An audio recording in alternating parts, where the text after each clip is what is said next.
Assalamualaikum warahmatullahi wabarakatuh. Salam damai dan sejahtera buat saudaraku dimanapun berada. Kita aturkan sembah sujud kita kehadiran Allah sebagai rasa syukur dan terima kasih kita hingga sampai detik ini kita masih diberikan rahmat dan kasih sayangnya. Tak lupa kita aturkan juga sholawat dan salam ke paduka yang mulia Nabiullah Muhammad SAW, dan salam hormat dan takzim kita kehadiran guru kita yang telah berkenan dengan kasih sayangnya memberikan kepada kita semua apa-apa yang telah diwajibkan untuk dituntunkan kepada kita, menuntun rohani kita hingga kehadiran Allah. Pada pembahasan kali ini saya juga akan membahas sebuah mujahadah, atau ini dalam bahasa umum ya, rata-rata mengenal mujahadah atau tawajuh atau bisa juga kolwat dan lain sebagainya.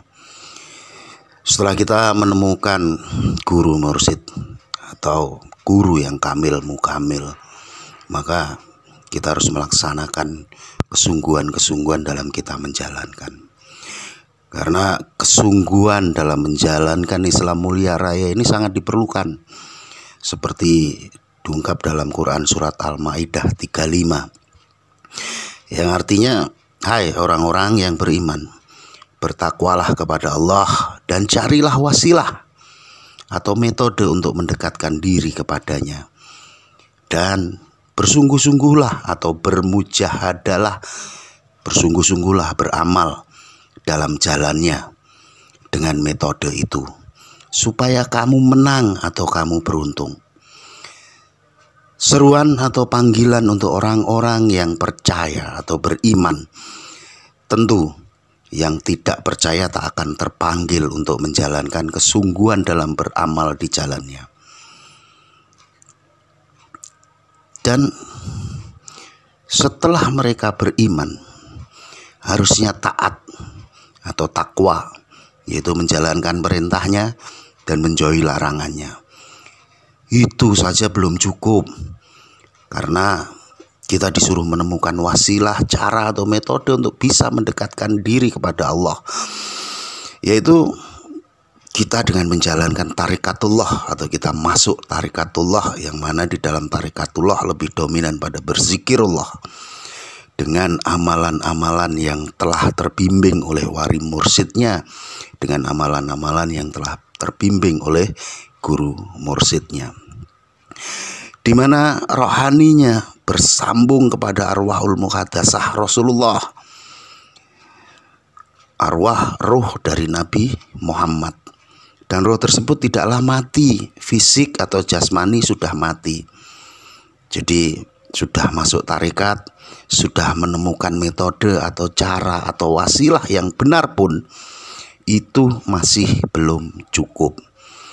Karena kita harus bermujahadah atau bersungguh-sungguh dalam beramal, berjuang di jalannya itu, beristiqomah atau ajak atau terus menerus continue, dan barulah kita dikatakan menang atau beruntung.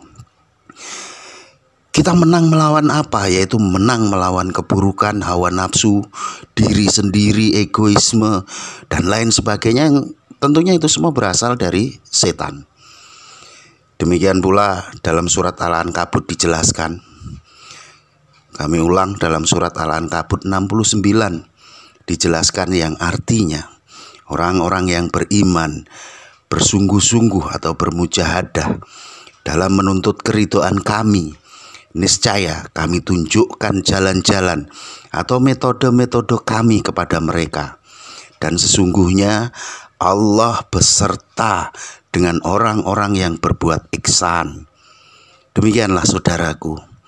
Adapun tahapan tafsiyat atau penyucian diri, yaitu tahapan peningkatan dalam bentuk pengintensifan amalan tarekat, sehingga memperoleh pelajaran atau pengamalan atau rohani dan lain sebagainya.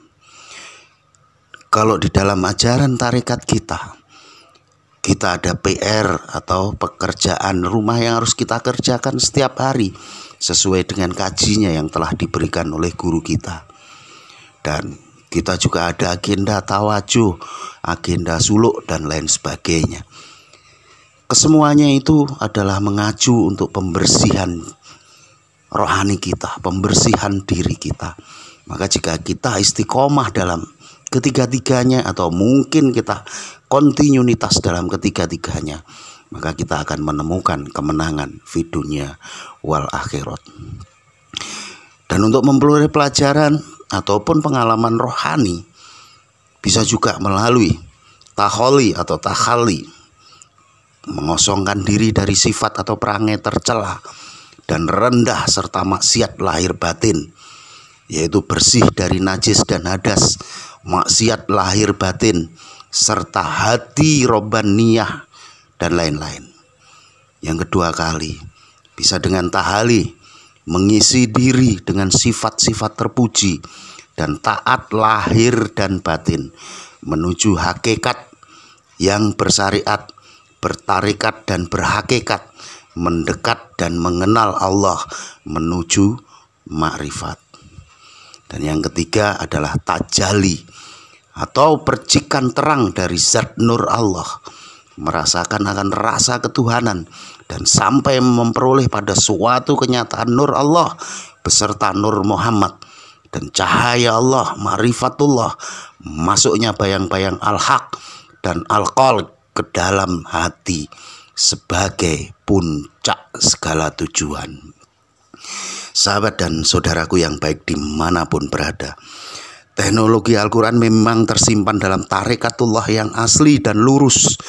Ini termasuk dalam ilmu tasawuf Islam, seperti dalam firman Allah dalam Quran surat Ajin ayat 16, yang artinya sekiranya mereka berketetapan hati pada jalan Allah atau tarekat yang benar, niscaya kami memberi minum kepada mereka dengan air yang berlimpah atau segar.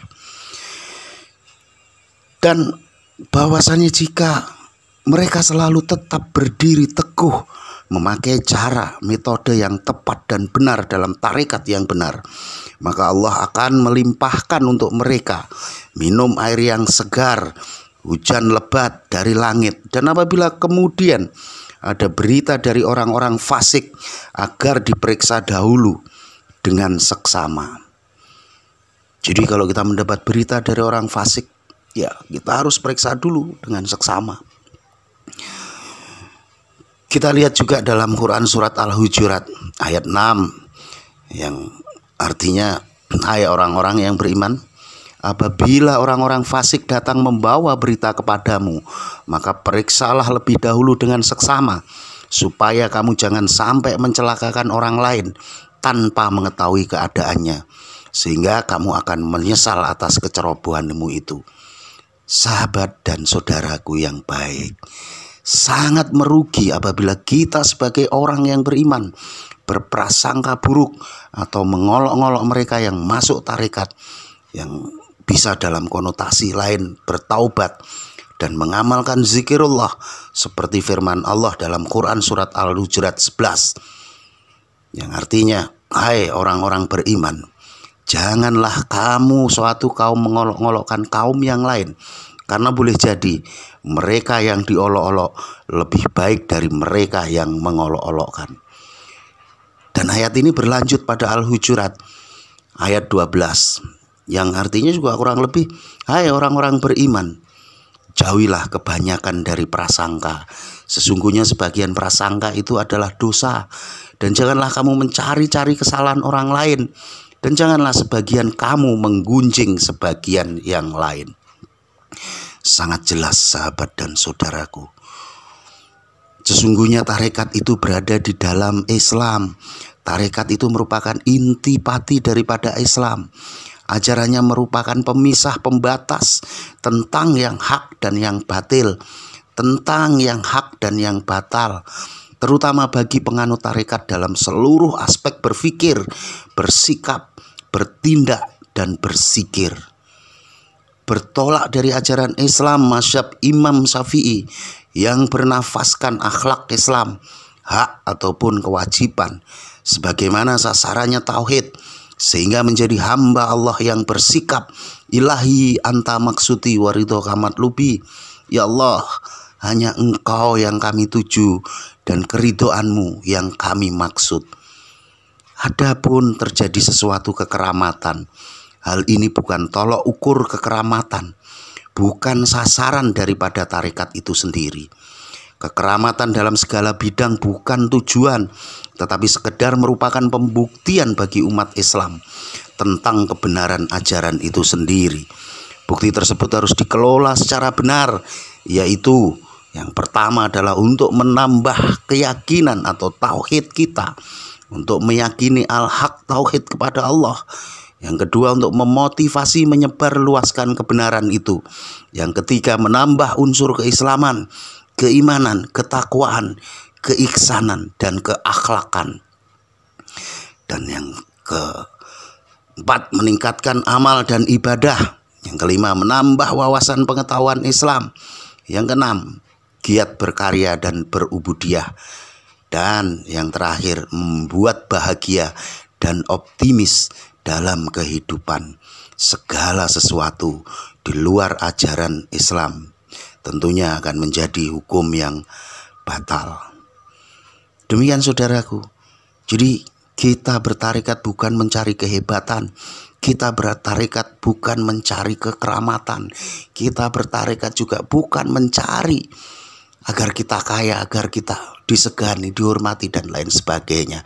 Jauh itu semua dari niat dan tujuan kita yang hanya mencari ridho Allah sendiri. Jadi andaikan kita menemukan kekeramatan, kehebatan, dan lain sebagainya seiring berjalannya kita berjalan tarekat, itu hanya merupakan untuk menambah keimanan kita, untuk menambah keyakinan kita. Karena jika kita sudah bertarekat, maka kita harus bisa membuktikan ayat per ayat daripada Al-Quran itu sendiri.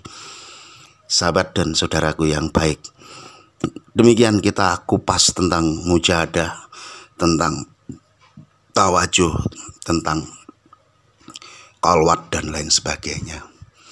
Di lain waktu kita juga akan membahas yang jauh lebih lagi.